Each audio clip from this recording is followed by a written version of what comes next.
राजकुमार शुक्ल जो है ये परीक्षा में सवाल पूछता है, खास करके बिहार के पीसीएस एग्जाम में, कि राजकुमार शुक्ल जो है उनका पैतृक गांव कौन सा था, वो किस गांव के निवासी थे।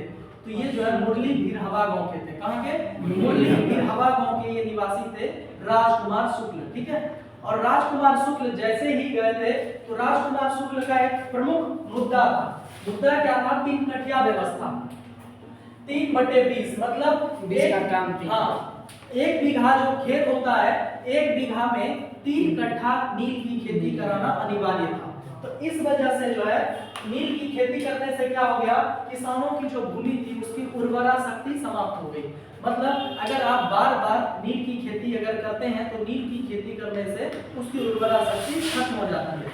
इसके बाद क्या हुआ, जबरन नील की खेती कराना प्रारंभ कर दिया था अंग्रेजों ने। इस वजह से जो है अंग्रेजों के लिए काफी संघर्ष कर रहे थे किसान, और उसी में से एक प्रमुख किसान नेता थे जिसका नाम था राजकुमार शुक्ल। राजकुमार शुक्ल ही जाते हैं कहां, जब पता चला उनको कि गांधी जी बहुत ज्यादा दक्षिण अफ्रीका में चर्चित हुए थे, तो बहुत बड़े वकील हैं, तो गांधी जी को लगा कि ये राजकुमार जो शुक्ल थे, इनको लगा कि हो सकता है कुछ हमको वहां से उम्मीद मिले।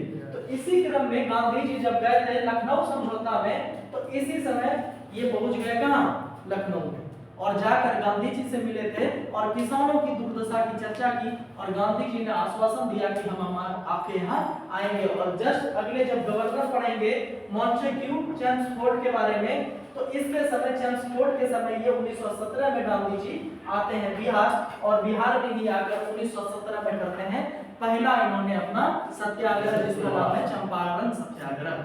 ठीक है, चंपारण सत्याग्रह 1917 में। गांधी जी की कर्म भूमि जो रही है पूरे भारत में, इन्होंने जब पहला अपना राजनीतिक कदम उठाया तो बिहार की धरती से, चंपारण से उठाया। ठीक है, चंपारण से। इसके बाद आप देख लीजिए इसमें कि लॉर्ड हार्डिंग के बारे में हेडिंग डाल दी है। ठीक है, लिखिए लॉर्ड हार्डिंग के बारे में, लिखिए कार्यकाल लिखिए पहले 1910 से 16 तक, 1910 से 16 तक, 1910 से 16 1910 से 16।